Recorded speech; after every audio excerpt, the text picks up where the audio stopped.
नमस्ते छात्र। अब हम एक व्याकरण देख लेंगे। इस व्याकरण का नाम है समास। समास का अर्थ क्या है, समास कितने प्रकार है, वे क्या क्या है, ये सब विषयों को अब हम देख लेंगे।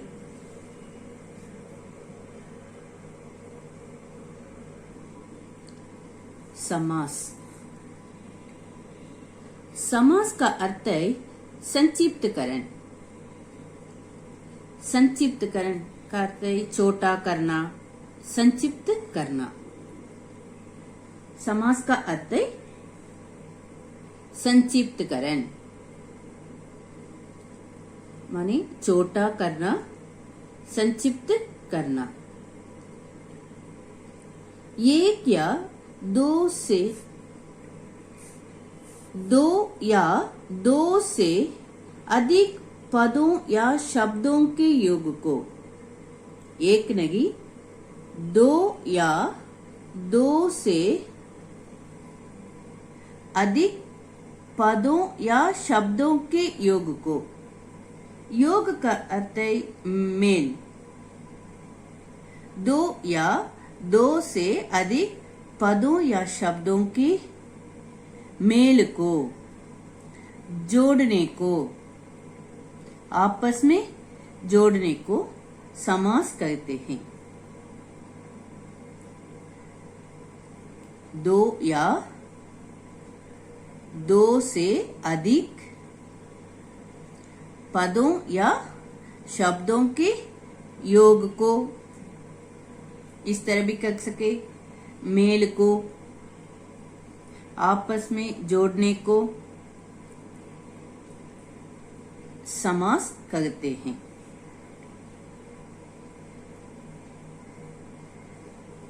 उनमें से पगले पद को पूर्व पद कहते हैं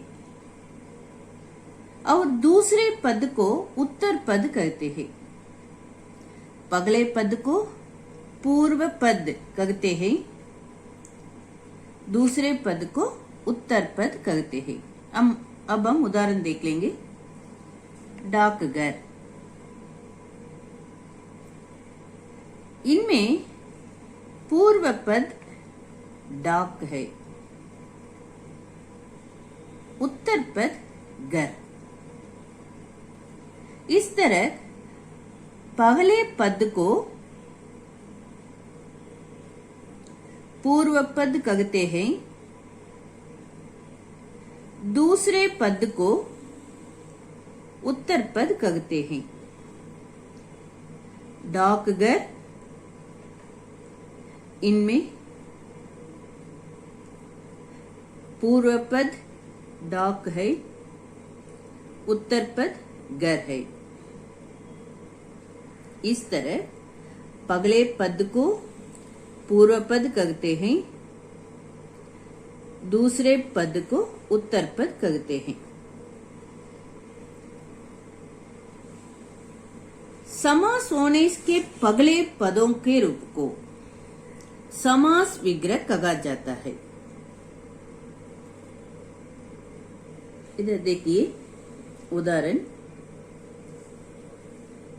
समास होने के पगले पदों के रूप को समास विग्रह कहते हैं। समास विग्रह पदों का बिखरा हुआ रूप।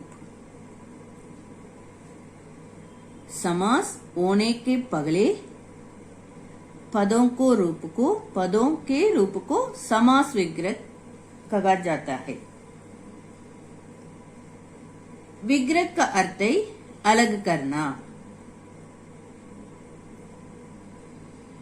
समास विग्रह है, इसका अर्थ है पदों का बिखरा हुआ रूप। उदाहरण इधर देख लेंगे। यथाशक्ति, शक्ति के अनुसार। ये पदों का बिखरा हुआ रूप। शक्ति के अनुसार। ये पदों का बिखरा हुआ रूप। ये समास विग्रह है। समास होने के बाद बने संक्षिप्त रूप को सामासिक पद या समस्त पद कहते हैं। उदाहरण यह गए कि यथाशक्ति समास होने के बाद बने संक्षिप्त रूप। इस संक्षिप्त रूप को समस्त पद कहते हैं। इसे सामासिक पद भी कहते हैं।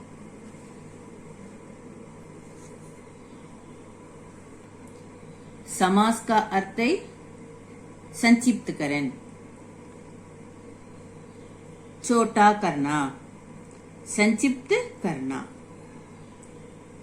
दो या दो से अधिक पदों या शब्दों के योग को, मेल को,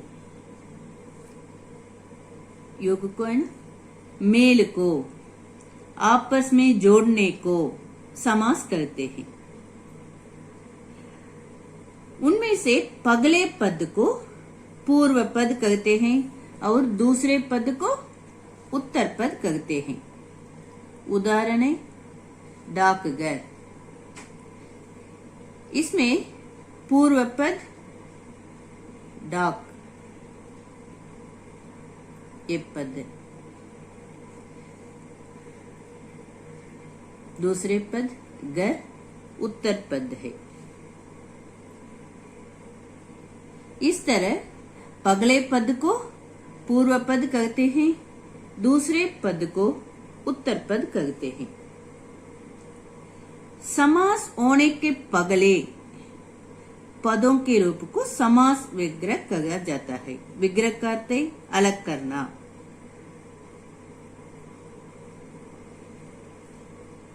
समास होने के पगले पदों के रूप को समास विग्रह कहा जाता है। समास विग्रह है, इसका अर्थ है पदों का विग्रह होगा रूप।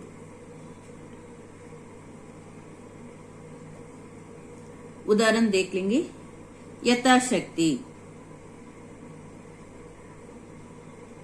ये पदों का विग्रह हुआ रूप।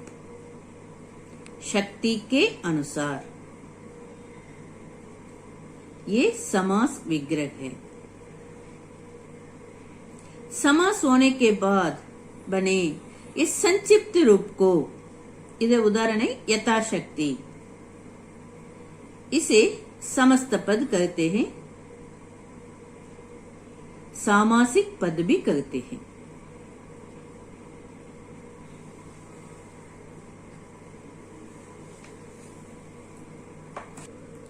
समास के 6 भेद है।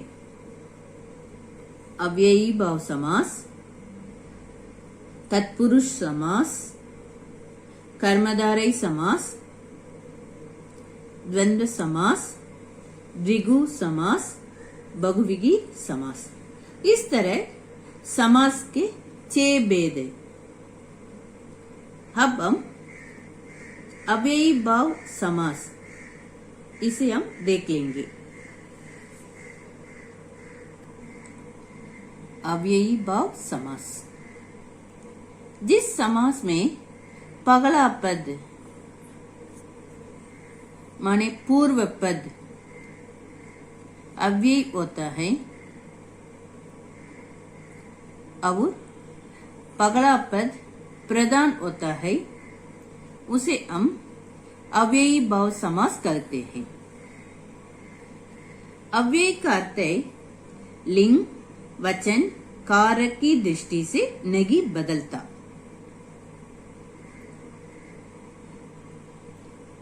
इस तरह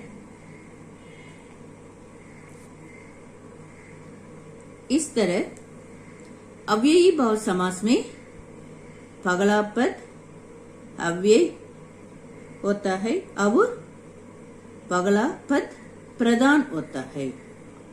प्रधान करते मुख्य होता है। अब हम अव्ययी भाव समास को देख लेंगे।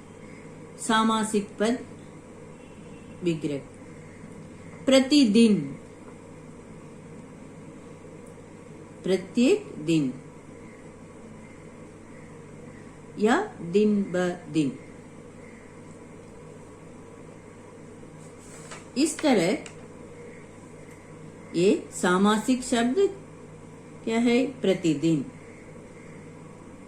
विग्रह प्रत्येक दिन। सामासिक शब्द माने समस्त पद। यथाशक्ति, ये समास विग्रह है। यथाशक्ति का समास विग्रह ये है, शक्ति के अनुसार। भरपेट, पेट भर। प्रत्येक, एक एक के प्रति। आजन्म, जन्म पर्यंत, जन्म से लेकर अब तक। आजन्म, इसका अर्थ है जन्म से लेकर अब तक। समास विग्रह है जन्म पर्यंत। आजीवन, जीवन भर। यथा समय, समय के अनुसार। निर्भय, बिना भय का। मनमाना, मन के अनुसार।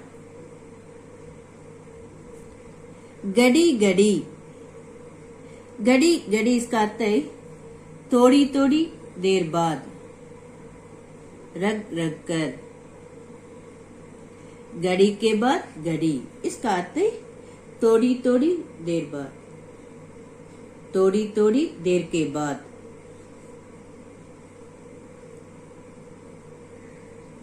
घड़ी घड़ी, इसका अर्थ है थोड़ी थोड़ी देर के बाद। समास विग्रह घड़ी के बाद घड़ी। प्रत्युपकार, समास विग्रह उपकार के प्रति, सहायता के प्रति।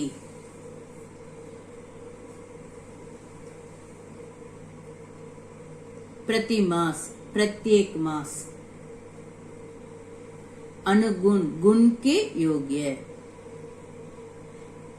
आद्योपांत, ये समास विग्रह आदि से अंत तक।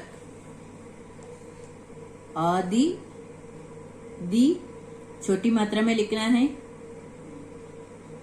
आदि से अंत तक, ये समास विग्रह है। अध्यात्म, आत्मा से संबंधित, ये समास विग्रह है। ये समस्त पद है, सामासिक शब्द है। अध्यात्म, आत्मा से संबंधित। प्रत्यंग, अंग अंग। परोक्ष, जो